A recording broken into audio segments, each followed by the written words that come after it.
Imagine for a moment a world without art, without dance, opera, literature, poetry. That world would be a very, very dull place.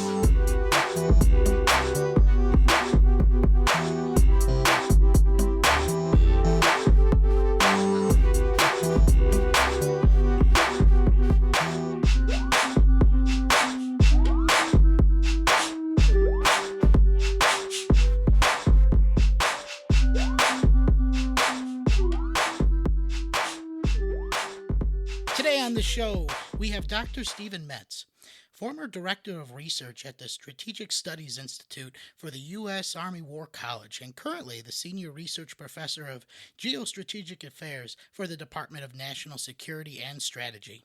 He is an academic expert, authoring several hundred articles, essays, monographs, reports, and books, and his research has taken him to over 32 countries, including Iraq immediately after the collapse of the Hussein regime.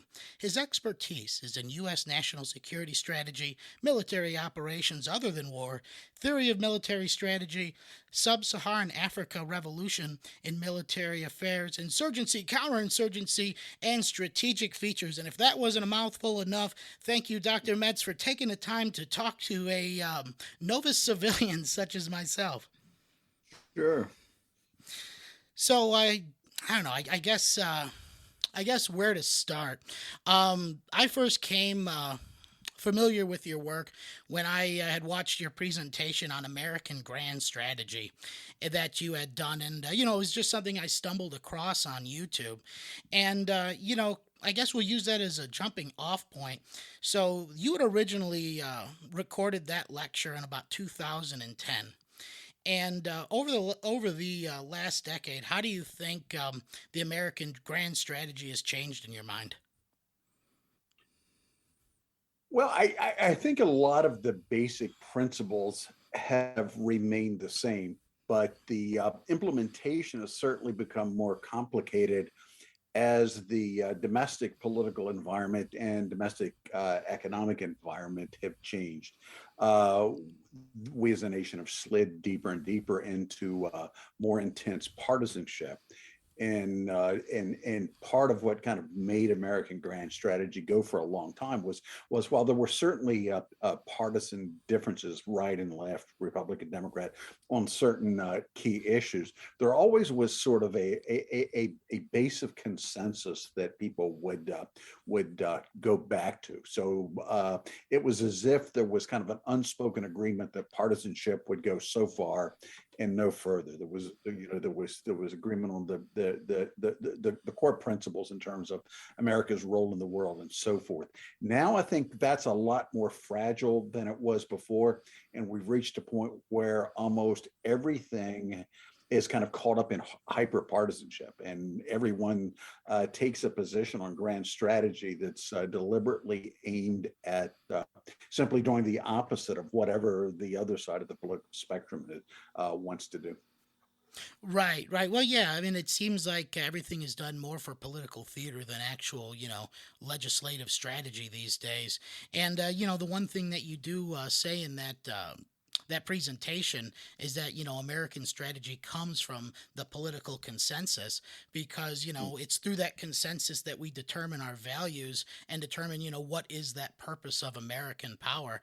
So, and it seems that both those parties they are radically redefining what that purpose should be based on their political ideology. So what do you think I guess is the main driving point of this divide? Well, I mean, the United States has gone through several points in its history where we had where whatever consensus had existed before had kind of become obsolete, and we had to kind of rethink how we saw ourselves in the world, how we defined our security, and so forth. We certainly had one like that. One of these episodes of redefinition during and at the end of World War II, at the beginning of the Cold War, when the United States decided that its security was in a global economic, political, and security system that was rules-based, that limited armed conflict as much as possible. At the end of the Cold War, we seem to have gravitated toward the idea that America's role in the world was to be was primacy, is the word that's often used. That we had won the Cold War, and now it was up to us to kind of guarantee and police and reinforce this what we saw as a rules-based order. That began to fall apart after 9/11, when we kind of shifted from viewing the international system to viewing the specific security of the United States. But in terms of where we are politically now, I think that there are a couple of kind of big issues that are on the table in a way that they really haven't been for decades. One is this question of whether the United States, it's in the United States' interest, and it should be one of our priorities, to pursue primacy and to actually be the guarantor of a global rules-based system. I mean, there are a lot of people today saying, that made sense during the Cold War, might have even made sense in the post-Cold War era. But now, as we're seeing kind of the rise of other powers, we're seeing demands within the United States for resources and so forth, that the United States should take a more restrained role. So, I think if I had to describe what I think is the biggest kind of issue or question today, is whether the United States still should pursue global leadership, a form of primacy, or whether the U.S. should return to kind of a pre-World War II, pre-World War I sort of more restrained role, where perhaps we are the dominant power in the Western Hemisphere, but not necessarily globally. Right, right. Well, I mean, I can see both sides of that argument, because I feel like a large portion of the electorate, primarily on the conservative side, have just had battle fatigue for so long, due to Afghanistan, Iraq, just a Middle East presence in general to keep stability in the area. And I mean, it has been a consensus, at least for the American people, that, the you know the wars themselves need to come to an end. People have been saying that for a while, and it's slowly like trickled its way up through Washington, to the point that now we're starting to pull out. But I mean, even with the pullout as an example, once we're gone from that area, you're going to see both the Taliban and other regional forces start to fill that power vacuum. So I wonder, and I guess the downside to that same point is that, if the U.S. does withdraw from a leadership position in the world, that's just going to create a power vacuum for state actors, that may not have the same value set that we do, especially around human rights and individual freedoms. Yeah, that's certainly a problem. But I think what's taking place now is people are really examining kind of, what I call the core logic of American strategy in a way they haven't for a long period of time. If you go back and look at like the national security strategy documents of the 1990s, it really articulated why it was in the U.S.'s interest to sustain this global leadership or primacy, depending on how you wanted to phrase it. And the primary rationale for that was globalization, global connectivity. I mean, you go back and look at the strategy documents of the 90s, and they very explicitly say, listen, we're concerned with what happens everywhere in the Middle East and Central Asia and South Asia or whatever, because conflict there, economic problems or whatever, will eventually resonate back to the United States. So the argument was made that while people in the American heartland might not really understand it, what happens around the world really influences their own economic prospects and things like that. So that was kind of the core logic, that what mattered, what happened everywhere mattered to us. Therefore, we developed a kind of power projection military to try to encourage stability everywhere. But I think what's happening today is that technology, in a lot of ways, is undercutting the logic of that. I mean, I've been predicting for the past year and a half now that one of the results of the COVID pandemic is that we're going to see kind of supply chains and manufacturing move more back to the location where things are made. Something that's always struck me and kind of rattles around my brain is right now, just a few feet from me in my dining room, is I've got a big oak dining room table there, chair, and this was all made in China. And I said, okay, so I guess it made economic sense at some point in time for oak trees to be cut down, probably in Canada, North America, to be shipped to China, to be manufactured, in their furniture, to be shipped back across the ocean, to put on a truck to go to my local furniture store. So I mean, that made economic sense, in the 1990s previously.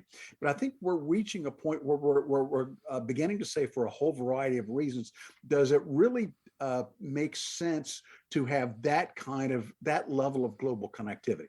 I think technology is going to give us the ability to move more economic activity closer to the source where it's used.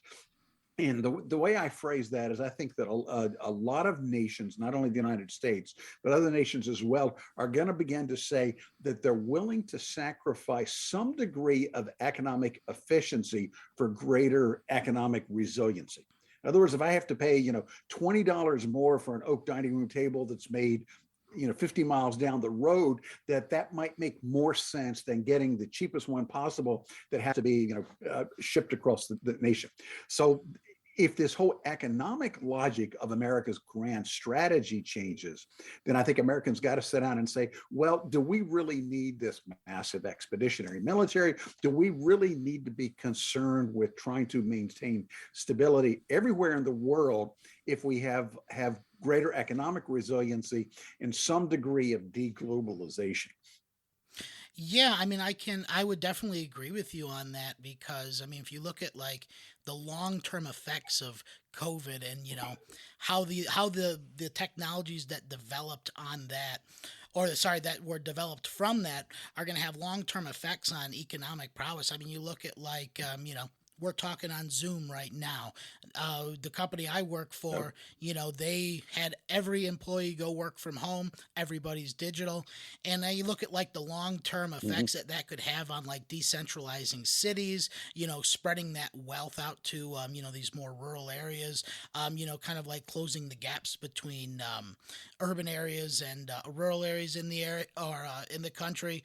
But also, when you look at COVID, in the short term, what it did was it exposed all the vulnerabilities that we had within our supply chains. I mean, you look at wood, for example, skyrocketing. You look at the lack of semiconductors that we have right now. I mean, of course, there was that big mine fire, but just the fact that none of those semiconductors are manufactured here. They're manufactured, Taiwan, mostly China. Now you're having a shortage, which is going to be causing, massive hardware items to just go up in price. And the resiliency that we could have, or the resiliency strategy that you're talking about, that's going to, not only keep the wealth here, but it's going to try and close, or it'll help close that wealth gap that seems to be fueling that nativism. Yeah. I mean, they're kind of, I think, two interrelated ideas in your point.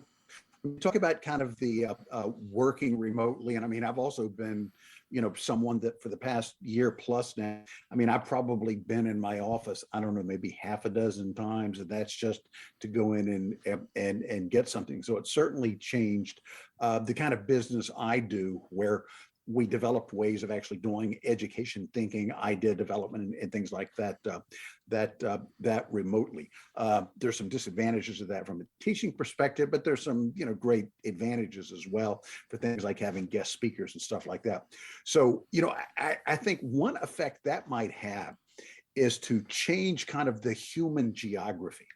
If you can work anywhere you want, I think fewer and fewer people might choose to live in big, expensive urban areas. I mean, people are gonna say, wait a minute, if I can have a good, high-paying intellectually challenging job, and I can live somewhere where I can buy, a 4-bedroom house for $300,000 rather than buying a 1-bedroom apartment for $300,000. If I can live somewhere where, I can, there are parks next door and stuff like that, and still continue to work. So I think that the technology is going to allow us to select where we live more so than in the past. But I think that's also going to have kind of a political effect, because I'm, what I kind of expect, and in a way kind of fear, is that we'll have kind of an ideological partisan sorting.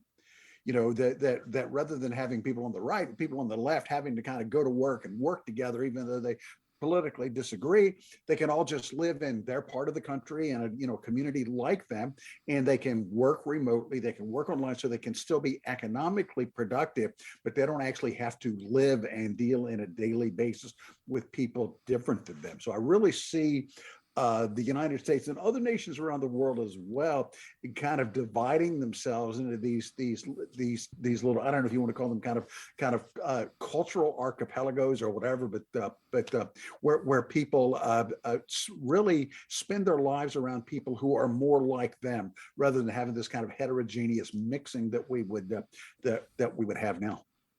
Yeah, I think that's I mean, even, as it stands right now, that's the main source of a lot of our divisions in this country, is the fact that, as time goes on, we've been more dependent on technology to be able to communicate with each other. And, there's a big difference between communicating with someone via, chatting on Facebook, and actually having an in-person discussion with them. Because a lot of times, and I mean, I feel it's also Facebook's algorithm, they get you to a point that it's showing you all the stuff that they know is going to make you react. And it just instigates, just by how the website's set up, an argument that you're going to have with someone. And you would never say half the things people say on the internet in these political arguments to someone's face, because to someone's face, you're going to be more respectful, and you're going to be able to not only empathize more, but to be able to see where they're coming from and try and find a middle ground, as opposed to, these virtual or these digital communications where you have no incentive to find a middle ground, because, that human aspect has been removed. Yeah. Facebook is kind of an unusual one because of their algorithm. I mean, I have to admit that on my own Facebook, I have over the years trained it to the point that I see very little that kind of angers me anymore. And I kind of recognize that's happened. But Facebook is kind of a strange world there. Twitter, I found very useful for a long period of time, because I could learn from people that did have dramatically different positions than I did. I found that at least the Twitter conversations that I watch have become more politically homogenous in the last 6 months or so. I think there's certainly less passionate debate there. But kind of the world that I've lived in for the past year, since I teach at a college level, is that we do a lot of our interaction like this. And so this is, I think, kind of halfway between kind of Facebook meme or, a Twitter post where it's really depersonalized. People will, like you said, will say things that they would never say in person.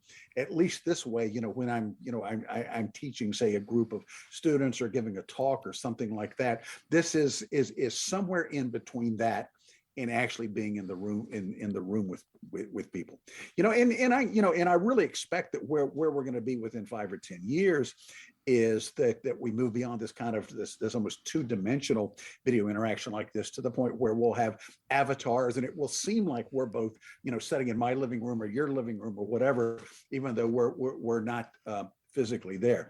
I mean, I think about that a lot, because one thing that I've loved in my career is all of the international travel.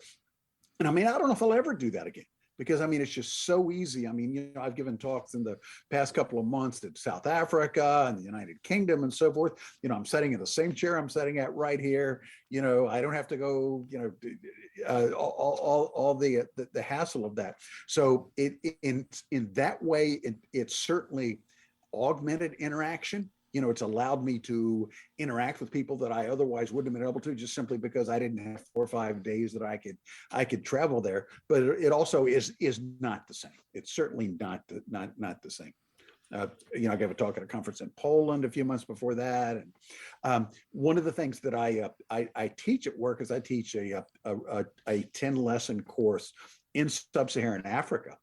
And the virtual part of that has been fantastic, because in every lesson we start with an hour guest speaker, and we get just absolute superstars. And if they had to get on an airplane, fly, come to my small town or whatever, I probably wouldn't be able to get 5% of those people, but at least my students are getting to hear from really, the absolute best and brightest. So it's really good for that. What I did find, since most of my teaching is in kind of seminar peer discussion rather than lecture thing, that's a lot more difficult in a virtual environment, because it tends to be, rather than kind of students talking to each other, it tends to be a student says something to the instructor, then another student says something to the instructor.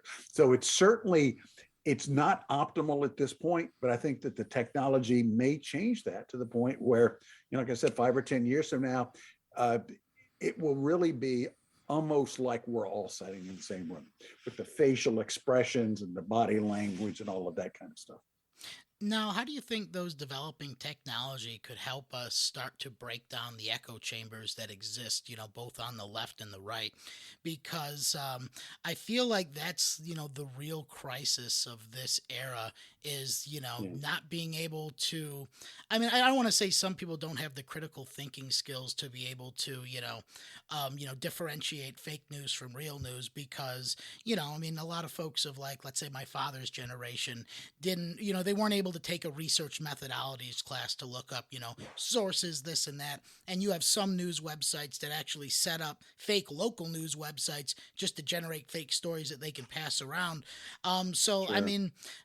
I guess, not just with technology, but I'll give you a more general picture to paint. What do you think we can do over the next 15 years to try and curtail that and, get back to a consensus on reality and fact? Well, let me put that in kind of a broader perspective. What I think is the crisis of our time is a kind of a broad-based decline of authority structures and institutions. Okay. I'm old. I think back to when I was a kid, most people relied on authoritative sources for their information. There were 3 television networks. There were, 3 major news magazines. There were, a couple of national newspapers, and then news sources like the Associated Press. So you had these kind of authoritative sources. And all of these thought that it was to their benefit to be somewhere in the middle. If you were CBS, NBC, ABC, because you wanted to appeal to as broad an audience as possible, it kind of pushed things toward the middle. And because it was an authoritative system, you actually had editors and fact checkers and all those sorts of things that would filter information before it came out. Now we're in an information ecosystem where there's this huge profusion of information sources. And technology has made it very difficult for most people to distinguish what is authoritative from what isn't. You go back to the 1970s, there were people doing little, public broadcasting news reports, but it looked lousy. It didn't have the production look of an ABC or NBC. So you could look at, one of the major networks, and you could say, I trust these people because it looks professional, all that kind of stuff. Now anybody can sit in their basement, and come up with a news broadcast that looks almost as professional as something done by a network. And these are people without these systems of checks of editors and fact checkers and all of that kind of stuff. So what I'm getting at here is, I'm not naturally a pessimistic person, but I'm really pessimistic about us moving beyond kind of the hyper-partisan near paralysis that we're in today and the divisions, because a lot of people kind of say, well, if we just would put our minds to it, we could do it. But I think that where we are today reflects both the decline of these authority structures, and it reflects this economic ecosystem where there's just this profusion of information sources, and people simply aren't able to tell what's authoritative and what's not. So therefore they gravitate to ones that kind of, hits their hot buttons, that, makes them that they feel emotional about. And I can't see that changing. I mean, I just can't imagine how we can kind of recapture this great middle. We can recapture, the propensity for compromise and things like that in this particular economic ecosystem. And when it's it's more profitable to provoke people and to generate indignation and anger than it is to educate and inform them. Yeah, no, I would have to agree with you on that. But I mean, I always tend to be more of a realist when it comes to, issues of the day. But no, I have to agree because I feel that mistrust in authority. I mean, it's been such an ideological component of the right that it goes back to something that's more identity based. So it's more prevalent on that side because whenever I see like we'll just use the Facebook news feed an example. Liberals will usually liberals, progressive, folks on that center left to left spectrum will always share Wall Street Journal, Washington Times, whatever the case may be, actual publications. But folks on the right tend to lean towards these anti-authority based blogs, conspiracy theory type websites that don't really have an incentive to report factual stuff, because that's not what gets clicks in this sensationalized news story kind of environment. But I don't know, I feel that that age of centrism is over. What you're really going to have is a clash of these ideas. And I mean, do you think that the end to this partisanship is just going to be more of like a generational thing? Because or I don't want to say most young people, but there's a majority of folks that are younger that lean towards left. So do you think that this kind of anti-authoritarian right wing stuff is going to, or I can't even say anti-authoritarian, anti-authoritative right-wing perspective is just going to be phased out over the years? Well, let me say, I'm old enough to remember when the question authority came from the political left rather than the political right. I mean, I kind of, grew up in the 1960s, so it is kind of ironic that in the 60s and 70s that questioning authority was predominant there, and now it has moved to the political right. But I'll kind of throw out an idea here that that occasionally rattles around my brain, and the implications of it really frighten me, but it still keeps reoccurring. We have had times in American history, several times in the past, where we've had very deep partisanship and fractionalization and things like that. What's often cured that, to some degree, was major wars. I mean, the Civil War really turned us into one nation. World War I or World War II, again, kind of, turned us into one nation.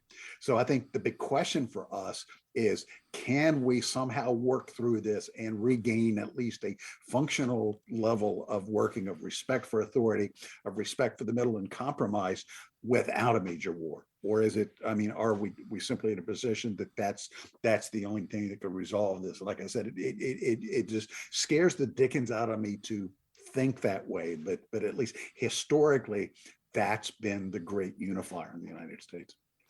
I mean, yeah, like I don't know. That terrifies me as well, because the only thing that I could think of, war wise, that would bring us together across the spectrum is, a threat on the level of like China, an actual nation state, not just an obscure, group in, not some obscure group in the caves, or some kind of like, boogeyman, ideology, but, an actual Yep. nation state that, is, that has enough power to push us out of leadership role in the world. And I feel that primarily the last couple years, and primarily because of COVID, when the U.S. backed off of a lot of those positions, China was there to fill up that gap. When we pulled out of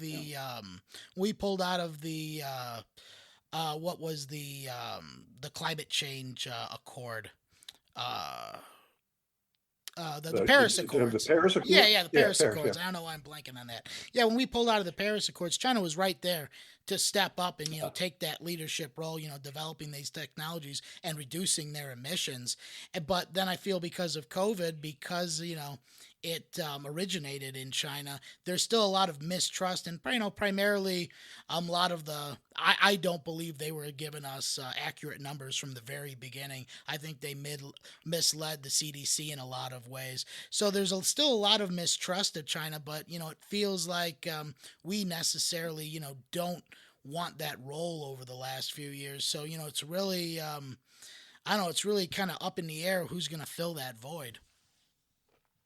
We disengage to some degree from the Middle East or sub-Saharan Africa or something like that China is going to fill the void.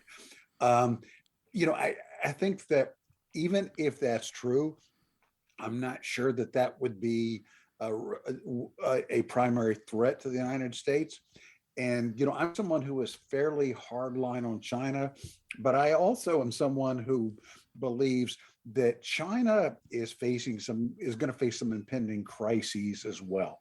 I mean, economically, politically, demographically, or whatever. I mean, I know a lot of projections will take the Chinese economy, the Chinese military, and what they've done over the past 20 years and kind of draw a straight line into the 2040s or 2050s or whatever and say, China's going to surpass us.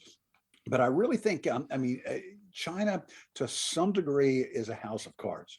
They've had this kind of, this political system for a number of years, where kind of the deal is that the people accept the autocracy of the Communist Party in exchange for continued economic growth. I think as if China's economic growth begins to slow down, then I just really think that China is going to face some serious internal problems in coming years that may hinder its ability to continue to expand its influence around the world. Now, that being said, a China facing internal crises in some ways could be more dangerous to the United States than one that's on the ascent. Because history just tells us that the most dangerous tiger or lion is an old one that can no longer that's beginning its decline. The same thing with nation states. I mean, the reason the Germans felt in 1914 they had to start World War I was because they felt that the trend lines were such that Russia was going to surpass them in economic and military power in a few years. So a declining China would be perhaps even more dangerous than an ascending China. But I really think that at least in the next 5 to 10 years, China is going to face mounting political, economic, demographic crises. Now, do you think the Silk Road initiative that they've been pursuing is going to overextend them economically?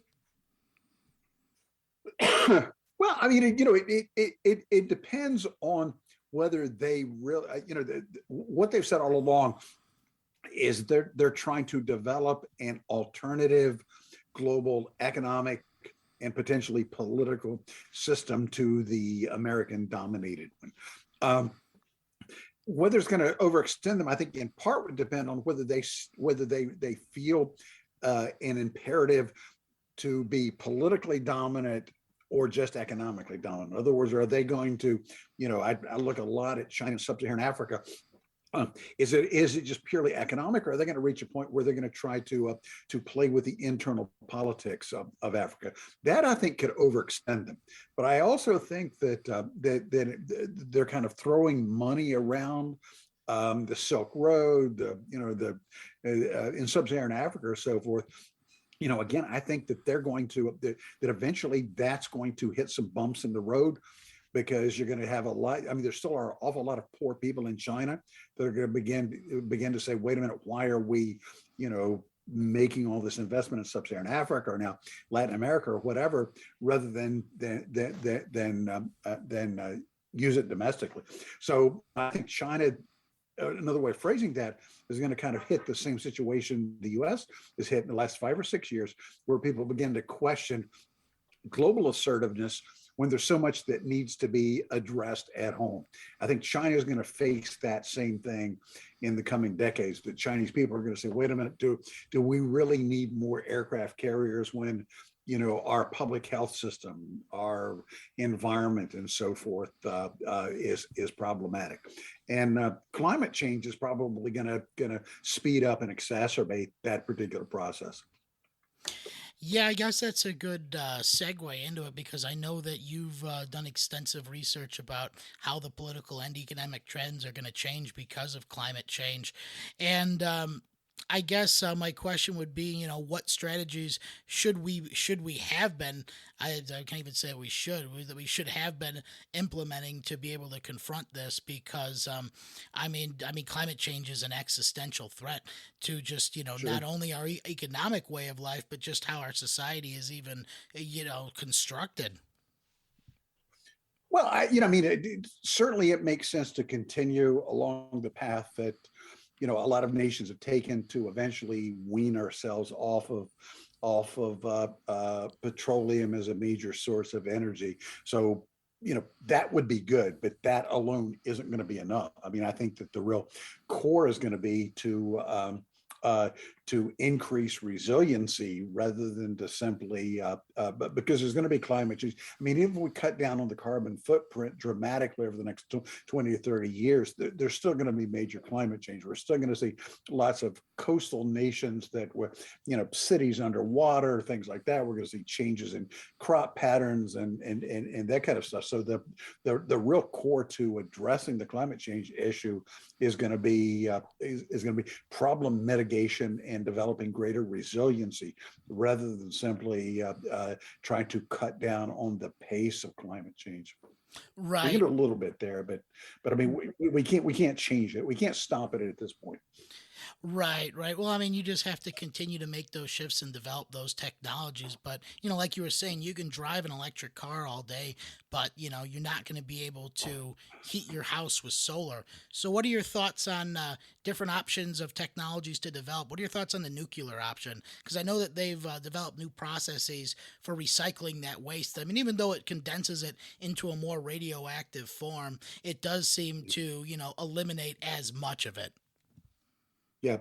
Of course, I'm sitting at a place where, 2 years ago, my power was all coming from 3 Mile Island, although that shut down. I think we're still going to have the world is going to have some need for nuclear for, a number more decades, centuries, or whatever. I think everyone agrees that eventually it would be useful to wean ourselves off that as well and go to strictly renewables.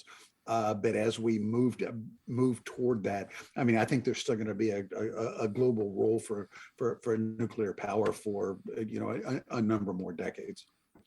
Yeah, I don't know. I guess the thing that politically that scares me about climate change is that as these radical changes to our environment affect our way of life, you are going to have a political response to that, and that is going to aid in the radicalization of that divisiveness. And so I guess how do you think climate change is going to develop these kind of authoritarian trends that we're seeing, or do you think that climate change itself could be turned into a unifying issue like a war? Well, let me just kind of lay out what I expect as a couple of big mega political trends, some related to climate change and some related to other things. One is, this is what I talked about with this kind of like subdivision into economically viable smaller units. The territorial nation state arose 500 years ago because it was the size of unit that both made military and economic sense. as we're moving toward a point where smaller political units can be economically viable through additive manufacturing, through artificial intelligence, through remote work and stuff like that, I think we're going to see something of a division into smaller political units. In part because of climate change, because of COVID, because of population growth, I think we're going to see more and more world and what they're going to be facing in coming years. I mean, one idea that I've kind of played with on that is that if you buy the notion that nations that can move more of their industrial economic input closer to home, like the United States, Japan, Northern Europe, and so forth, I think that there's going to be a lot less demand for inexpensive labor from the parts of the world that have lots of people and not a whole lot of economic activity. So from parts of Asia, parts of Latin America, parts of Africa, or whatever, I think that it's going to be harder and harder for, say, Africans to go to Europe, to North America to get jobs. That's just going to put more and more pressure back on those nations as well.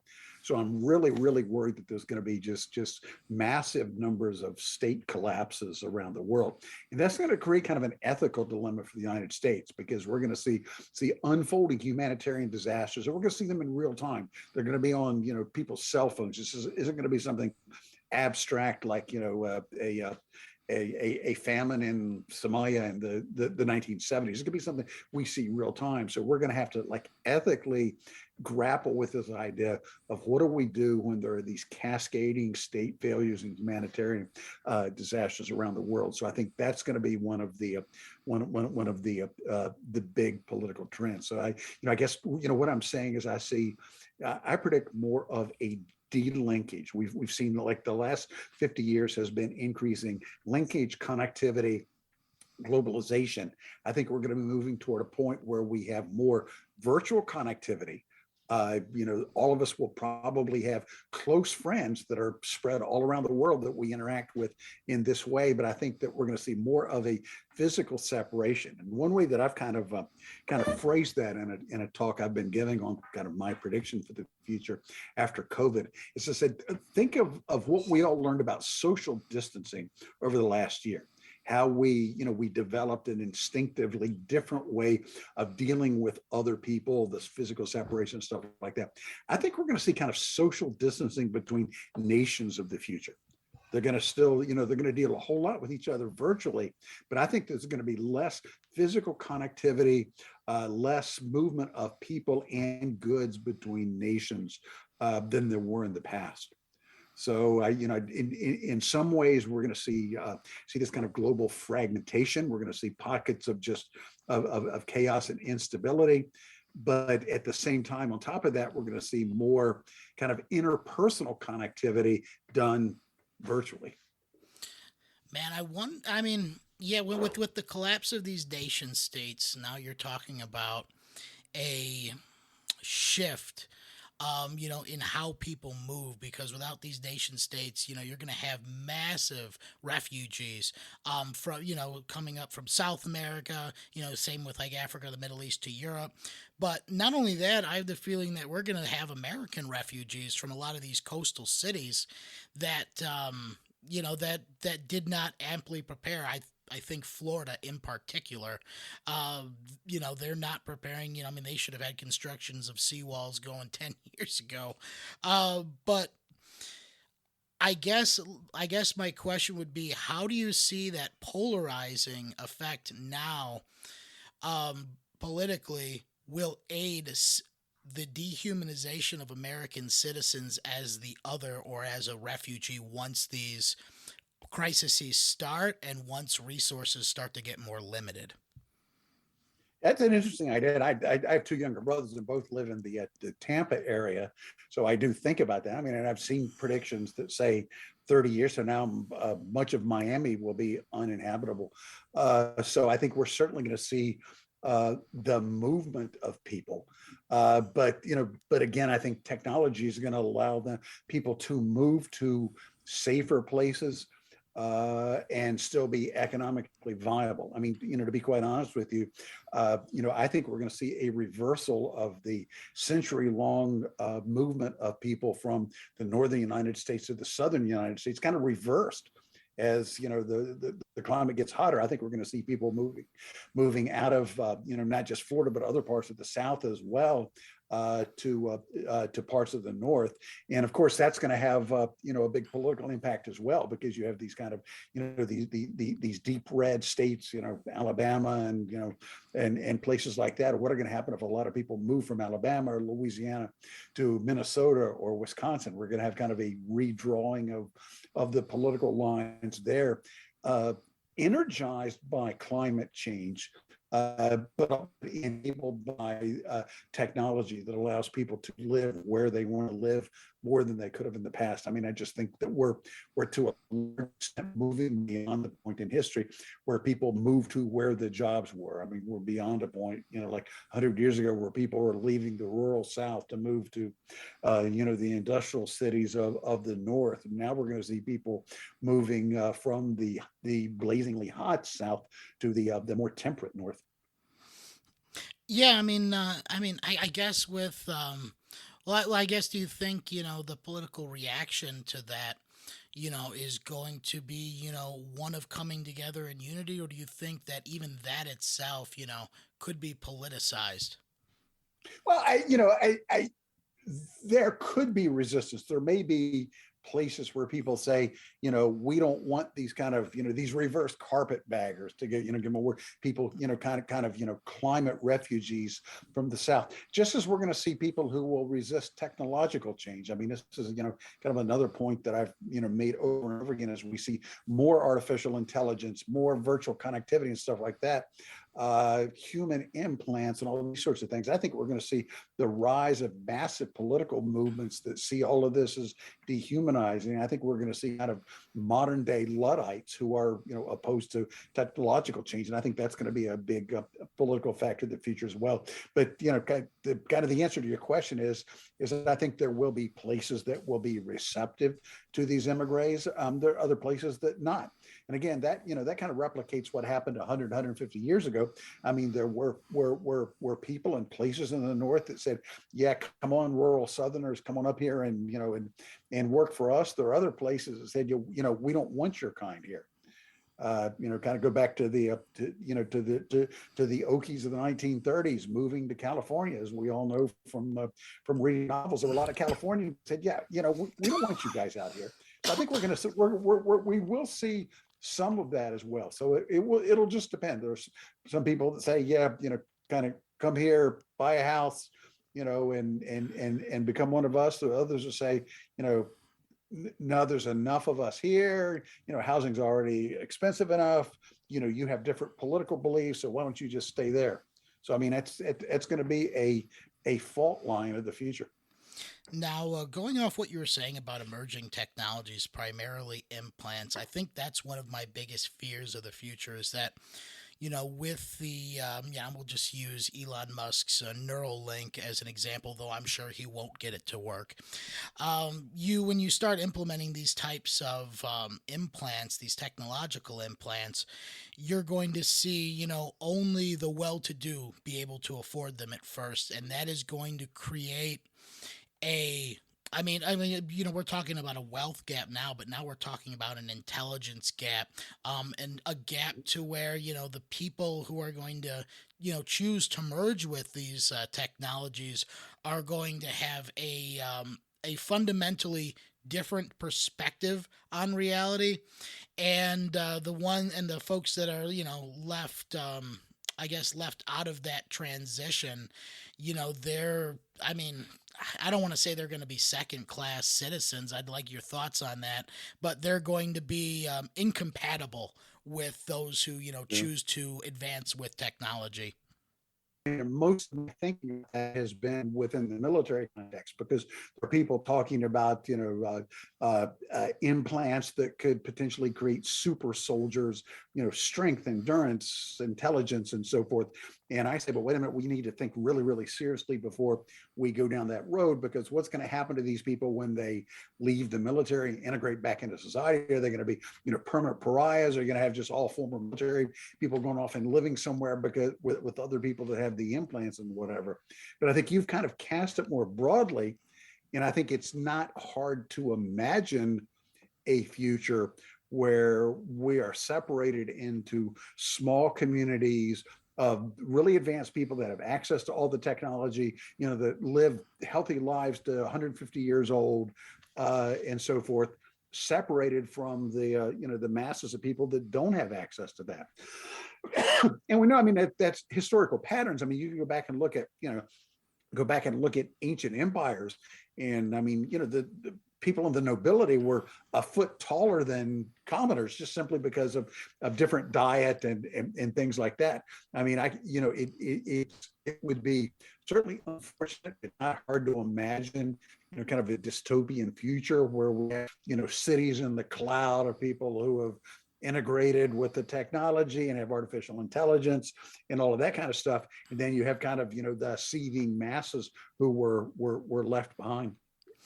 Yeah, it's kind of like that movie Elysium, where they have the richest of the rich get all these implants, and they just, create their own little breakaway society, and the Earth at this point is just used for resources. But it seems like the only other option would be to develop AI technologies, and if we're going sci-fi dystopias, that's a lot scarier than implementing, like, I don't know, cyborgs.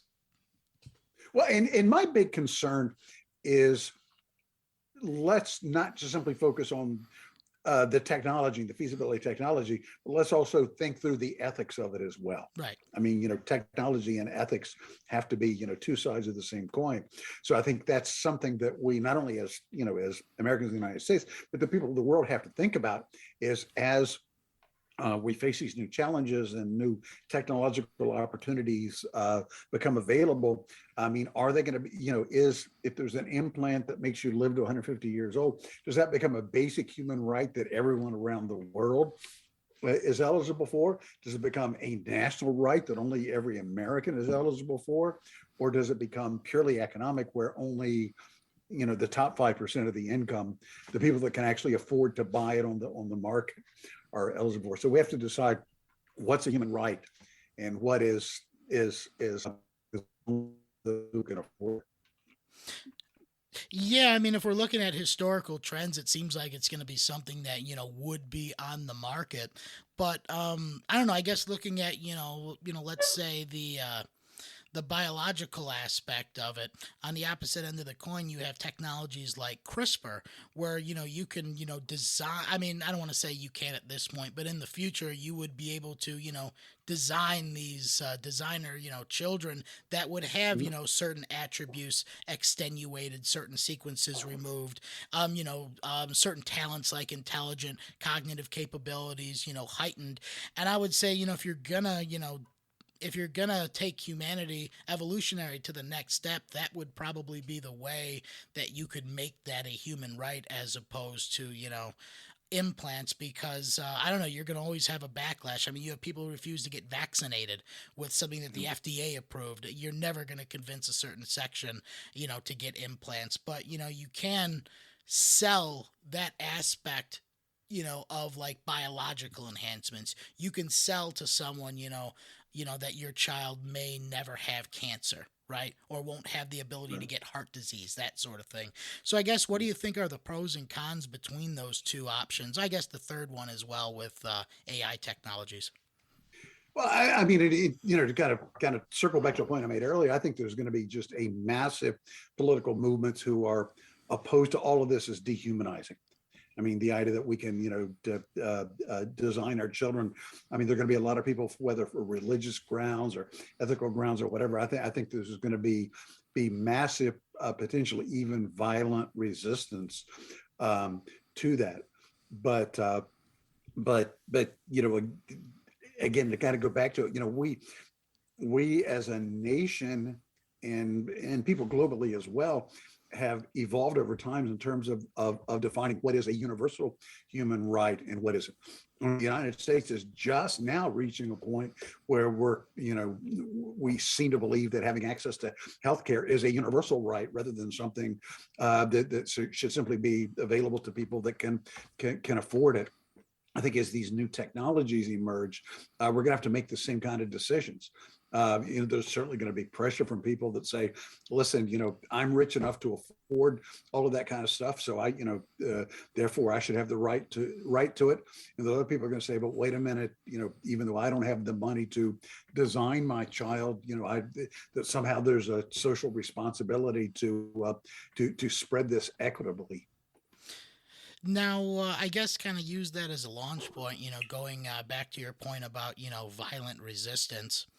Um, I guess I'll use that as a way to get your commentary, about all the controversy surrounding, was it General Miley, and when he was, wanting to research the insurgency that took place on the 6th. With these, developing trends of radicalization and, pro-authoritarian, I don't want to say pro-authoritarian, I'll say anti-democratic stances. What do you think that can be done to kind of confront that, and what sort of research has been done onto why these trends are developing? Well, I mean, in terms of root causes, at the most fundamental level, the United States has throughout most of its history been a white Christian dominated nation. And I think everyone realizes that just, kind of demographically, we're at a point where, white Christians are, no longer dominant and will increasingly be a minority of Americans. So I think that, a lot of the pushback has been from people that think that's a bad thing. While I have been, like a lot of people, angered and frightened at what's happened the last 4 or 5 years, I've also been heartened over the past 6 months that American institutions have proved to be as resilient as they have been. I mean, this is certainly we've seen in the last 6 months the biggest challenge to, the American political system, constitutional values, to democracy that we've seen since the Civil War. And so far, at least, the system's held. I mean, the challenges will continue to mount, but I guess I'm guardedly optimistic there that this will be a temporary thing as we undergo this transition to a different kind of nation that at some point in time we will work through. And again, I mean, we have undergone these kind of transitions in the past. I mean, we've had historical periods where, there was a time where you had to be, not only a white Christian, but a white Christian property owner to have any political power. Well, then we had, the rise of people without property and their integration into the political system. We had the immigration from particularly Europe, to some degree Asia and Latin America. We had the integration there. So, we've had these difficult transitions before. And so far, at least, the system has always held. And, like I said, I'm guardedly optimistic that it will continue to do so as we undergo another one of these kind of great historical transformations in our long national journey. Yeah, I mean, I have to say I was a little bit shocked, to be quite honest, because Trump made I mean, I would say to an extent he was successful politicizing the Justice Department, but the courts and the military held. He tried. He tried to politicize the courts, and the courts sent him packing when it needed to be done. Same with the military, because he tried to, utilize them, as, I don't know, political theater during the protests, and they resisted. And, that's something I didn't think would occur, so it was a moment of relief to kind of know that, at least when it comes down to it, the two aspects of government, withheld themselves, and they prevented, a real constitutional crisis with the, denial of the election results. But, I mean, I don't feel, well, I have to say Trump isn't the cause, or isn't the cause. He is the effect. And there's been a long trend of, you say the cultural influences, there's economical influences as well. That was a result of globalization. But I would hope that, with this deglobalization that you're talking about, and creating these more resilient nation states and economies, that, that kind of trend of authoritarian nativism is going to be subdued. But I mean, do you think that do you think that the two-party system is going to be able to remain, or do you think that, the Republicans have strayed so far from like those classical liberal ideals that they have, I don't know, kind of like, I've been, I don't want to say, get thrown to the dustbin of history. I'm sure they'll always be there in, some respect, but, as a major political force. I, you know, I, I used to be a registered contributing Republican. I no longer am. Uh, the thing that perplexes me is when I look at what the Republican Party is doing today, I'm trying to figure out how they see themselves long term. When you look at demographic trends, you look at the fact that they're misaligned with the majority of Americans on just every major issue: healthcare, infrastructure, economic justice, racial justice, and so forth. I'm really hard pressed to see how they see themselves 10 or 15 years from now. I mean, right now there's this focus on, voter suppression and gerrymandering and things like that, but I just can't see that as a long-term solution. Revival of federalism, to try to have there's been a long-term flow of political and economic power from the states to the federal government over the last century. I would try to reverse that and basically resign myself to the fact that there are certain states where the Republican Party is going to remain dominant. But I can't imagine a Republican presidential candidate winning a majority of votes anytime in the coming decades. So there are a lot of people that talk about, there is a natural need to have a center-right party or a conservative party in the United States. I mean, there certainly are a lot of really smart people talking about some sort of new party of just simply abandoning the Republican Party, letting it die a natural death. I mean, people like Max Boot, that writes for the Washington Post, it was a long-term Republican, basically has said, listen, it can't be salvaged. We need a new party there. But it's so hard to create a new party in the United States that what I can see is this kind of what I call neo-revived federalism. Yeah, I mean I'm kind of right there with you because in my youth, when most people would be considered left, I actually was more right because the first time I voted for president was for John McCain, and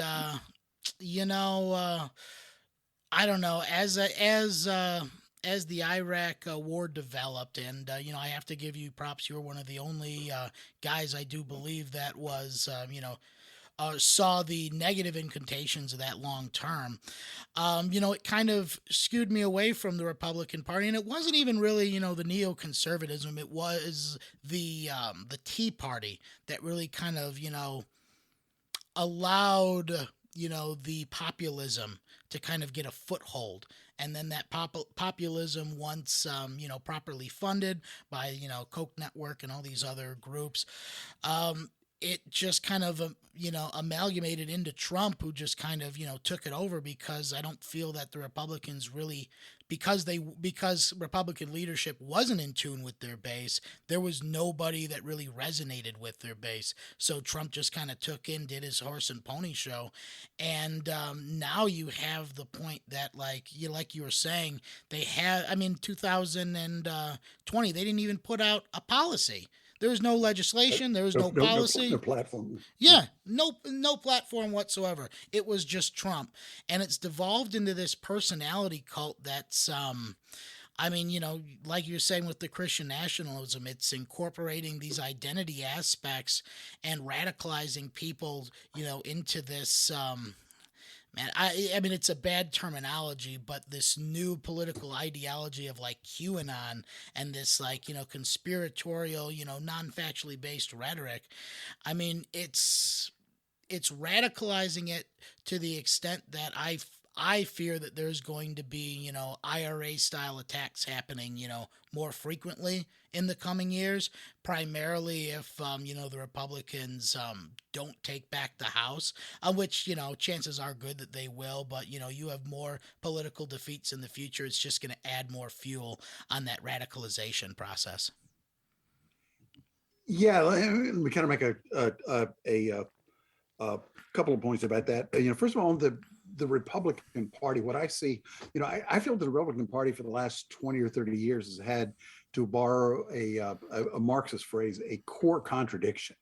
And that is that the policies that it's pursued have basically been those that are in the interest of kind of upper income bracket corporations. I mean, lower taxes, lower regulation, things like that. If you're, a blue collar guy in Arkansas, it isn't going to improve your life any if, the upper tax rate is lower and industry is deregulated and stuff like that. So what the Republicans had to do is they had to pursue those policies in order to keep kind of, the mega donors contributing, but they also had to play kind of these culture war issues in order to generate enough support to win elections as well. So you had kind of, the mainstream Republicans that were primarily, take a Mitch McConnell, who is pursuing the interest of mega donors, but they're playing kind of the culture war card. Well, it just kind of got out of hand. Because mainstream Republicans were never all in on the culture war stuff. I mean, they would make, they would say things about, kind of, guns and flags and stuff like this. But Trump came along and he was someone who absolutely embraced the culture war part of it. So hence, I think mainstream Republicans in the past kind of saw their blue collar voters as someone that they could kind of bring along to vote for them while they were actually pursuing policies that weren't in these people's interests, opposing healthcare and stuff like that. But eventually, that kind of took over. But, I'm really, in terms of Trump, I'm uncomfortable referring to him as a populist. I've often used the phrase faux populist, because even while he was fully embracing the kind of culture war populism, his actual policies were still, the mega donor, super rich corporate type stuff. So what he basically did was he shifted the rhetoric on this contradiction, but he still continued to pursue the same policies as before. I mean, he was an absolute genius at convincing blue collar voters to vote against their own economic interest. Corporate deregulation and tax cuts for the rich and stuff like this. One thing that I keep coming back to the information ecosystem. I mean, one thing that's absolutely shocked me over the last 5 or 6 years is the number of people who have what I call a psychological propensity to cultism. I'm assuming that in any population, anywhere at any time in history, that number has always been constant. But what really brought it to the fore is this information ecosystem, where you actually have information sources that are feeding the cultism. The QAnon, the election theft, and stuff like that. So, and the big problem there is that while America's founding fathers were aware of the potential for cultism, they didn't really address it in a concrete way, because in their economic ecosystem at the time, I'm sure there were cults of different types, but they never kind of took over a political information ecosystem. We have a point where you can actually have the merging of a cult in a political party. And we're also, I think another part of this, and I think that this is a spinoff of the rise of talk radio and Fox News and stuff like that. What those parts of the information ecosystem did over the decades was kind of a kludge, a blending of information and entertainment. And what Trump did was he was really the paramount political leader, where it was entertainment first rather than positions. I mean, like you said, there was no party platform in 2020. It's, the Republican Party's policies were whatever Trump wanted on any given day. Yeah. So, I think what we have today, I mean, to be quite honest about it, is a more against something that is more a personality. That's why I think 2024 to me is going to be an absolutely historic election, because I think the Republicans are going to have to decide whether they are a conservative political party or whether they are a Trump cult of personality. And I don't know what they'll decide. Yeah, I like to think that what Trump really did was redefine politics as professional wrestling, right? Yeah, yeah, yeah, Because the whole thing's kayfabe. You know what I mean? yeah, He'll yeah. pick fights with people, he'll trash talk people, but there's no substance there. And I mean, the thing that does help Trump do is control a narrative. He's a genius at controlling a narrative. I mean, he's Oh, absolutely. already whitewashing January 6th, and pretty much every major right wing outlet is going along with it. And he's going to be running in. I mean, even though he hasn't announced, he's going to run in 2024, and it's going to be his big revenge run, and that is going to be a more compelling narrative than Joe Biden attempting to be bipartisan and attempting to unify with no real results because everything dies in the Senate. Yeah, we're certainly seeing the merge of a number of trends. I mean, the rise of talk radio and Fox, this kind of mix of entertainment and information, reality television, is, and I mean, I think it's very telling. Trump came to politics out of reality television. I mean, the professional wrestling, I've kind of drawn the same sort of analogy there. Um, to tell you the truth, I'm someone that thinks that, I mean, if Trump's health holds and he is able to run in 2024, again, if I were still a Republican, I would say, why, why would you think that he could win in 2024 if he couldn't win in 2020 when he had, the bully pulpit of being the incumbent? And while we talk about kind of his ability to control the narrative and his popularity and so forth, he never got his public approval rating above 50%. Joe Biden has public approval ratings close to 60%. So I think that sometimes we kind of gravitate toward Trump's self-created myth of his influence and stuff like that. But I mean, I just personally, and I could be wrong because I certainly never foresaw him winning in 2016. But I just can't see having gotten fewer votes twice, why the third time he would somehow be able to win an election. Particularly if the economic recovery continues. I mean, honestly, I don't even think he's trying to win. I think his move is or his talking point going forward is gonna be, elections are corrupt. They're rigged. Why Yeah. even have them?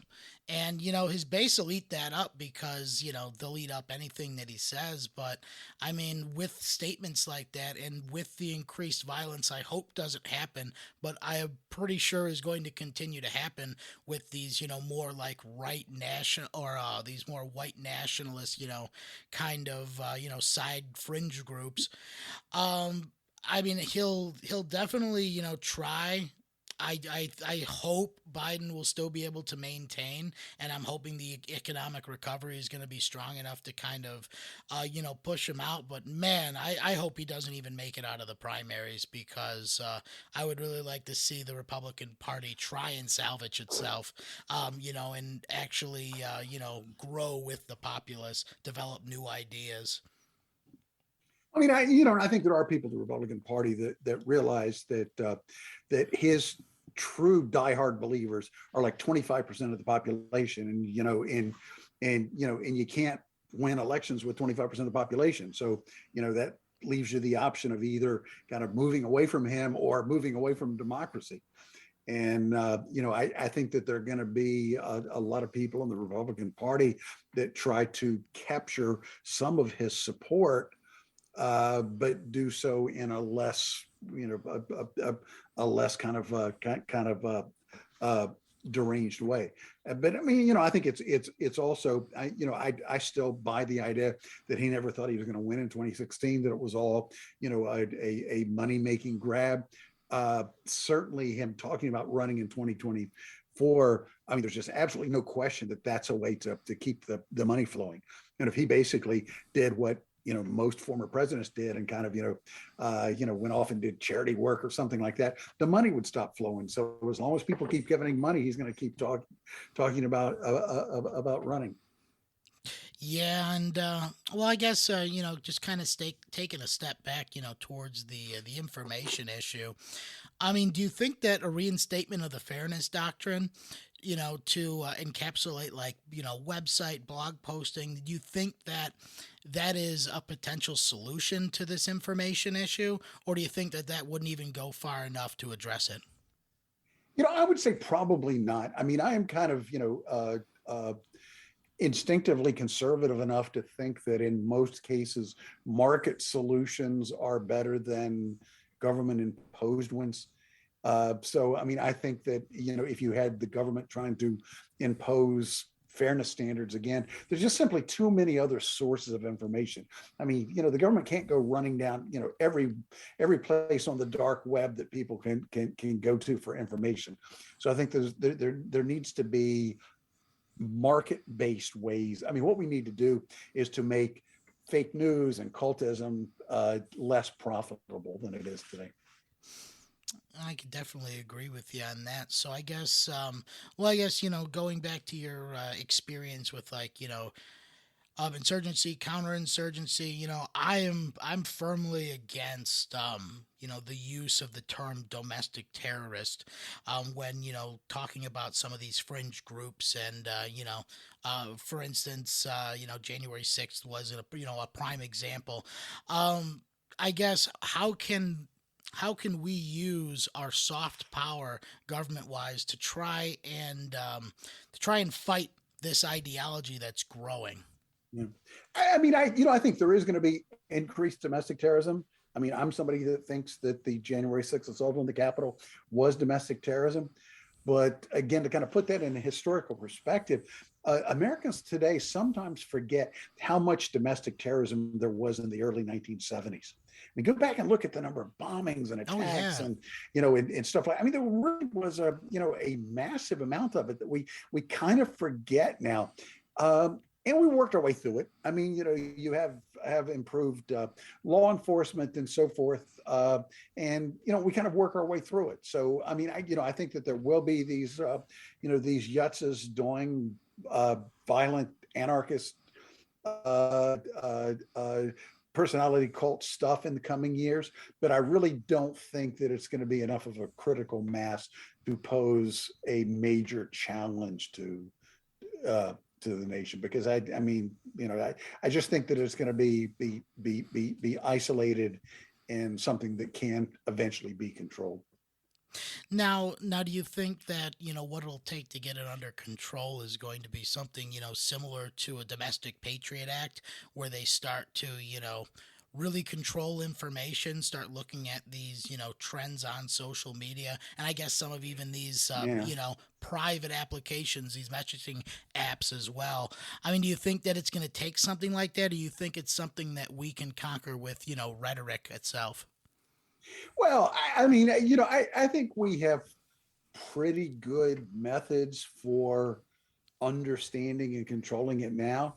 I mean, it's really been just absolutely amazing how many of the January 6th terrorists were arrested as quickly as they were. I mean, to me, that's got to be sending a message to these various people that kind of had these fantasies of being guerrillas or something like that. They're going to look at what happened. They're going to go, it's maybe not as good an idea as it seemed. So I mean, I actually think that we're in pretty good shape from a law enforcement perspective.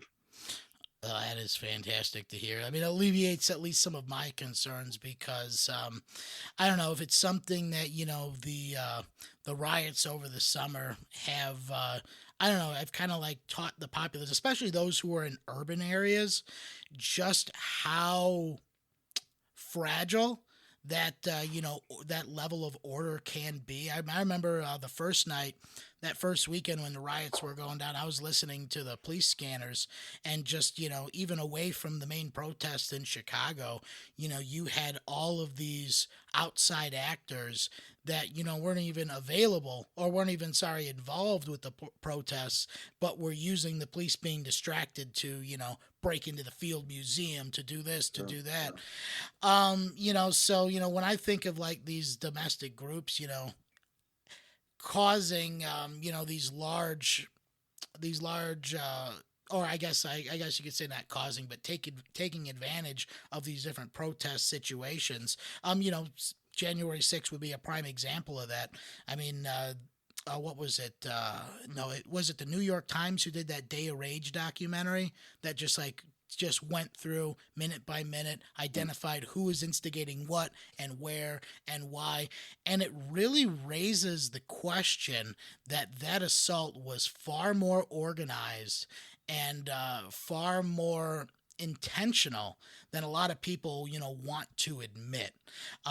They took advantage of, a large, group of people that were, they were definitely enthralled, but I don't think a vast majority of them, would have committed that violence unless they were instigated to do so. So, I mean, I guess, do you think that it's going to come down to identifying these groups, infiltrating them, and taking them down from within? Or do you think they'll be able to, know who these troublemakers are going into these events so they can apprehend them and stop them from influencing large crowds? I mean, I guess all of the above, but to kind of put a word to what you were describing there is what I think is one of the key dynamics of the emerging security environment is swarming. That we have something happen, and then other groups are just kind of sitting there going, "Hey, wait a minute, I want a piece of this."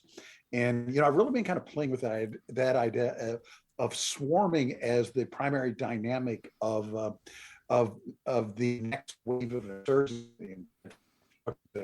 I'll send you. But in terms of how to deal with the specifics of it, I mean, I don't know. I mean, I guess it just depends on the nature of the threat. But but again, I'm fairly confident that U.S. law enforcement learned a lot. They were probably to some extent surprised by what happened on January 6th, but it really was, kind of an eye opener to them. I mean, you kind of think back to 9/11. I mean, that was another example where we learned from that. We came up with better systems of defense and resiliency after that. I think the same thing is going to happen domestically. I feel like there's a lot of correlation between, September 11th and January 6th, because, I mean, for as horrible as 9/11 was, man, I would love to live in another 9/12. Just when everyone was so unified, everyone was so together, everyone, was just there for each other. And I was hoping that the six would, have that kind of same result, that you'd have this unification, that people just come to their senses. They start, not being so, or not identifying with these culture wars that have been used by both political parties to distract us from the economic issues that are really at hand. But I don't know. I won't go off into a rant because we're almost at the end of this interview. So, before we definitely sign off, I just want to go ahead and touch base with you one more time. If any folks did want to get in touch with you, wanted to read any of your articles, what's the best place to reach you at? Twitter? Twitter works. I mean, if you just Google, you come up with a lot of stuff. Everything that I've published recently is on Austerity. Okay. So there's kind of a collection there. But yeah, if you just Google my name, you get a zillion different things. I'm probably active on Twitter than anywhere else. Awesome. I'm on LinkedIn. Fantastic. Then, yeah, folks, if you're interested in actually learning more about an academic mindset with a military application, definitely check out a lot of his articles. I remember, reading when I was doing we had a third world ideologies and insurgency class when I was in college, and we read your I wouldn't say we read the entire thing, but snippets from your paper, Psychology of Warfare. So I've been following your work for a little bit, and folks, he has literally hundreds and hundreds and hundreds of articles on there, because you are probably one of the most prolific authors that I've talked to as far as academia goes. Awesome. There's a lot of stuff out there. Just Google it. You can find mountains of stuff. Absolutely. So, yeah, folks, check him out on Twitter. Definitely check out Austerity. And I want to thank you again for taking the time to speak with me today because, I don't know, in these trying times, the more reasonable perspective we have, it really gives us a baseline for what to judge, current and future events from. It was fun. Great talking to you. Well, thank you much for your time and enjoy the rest of your night because, folks, we are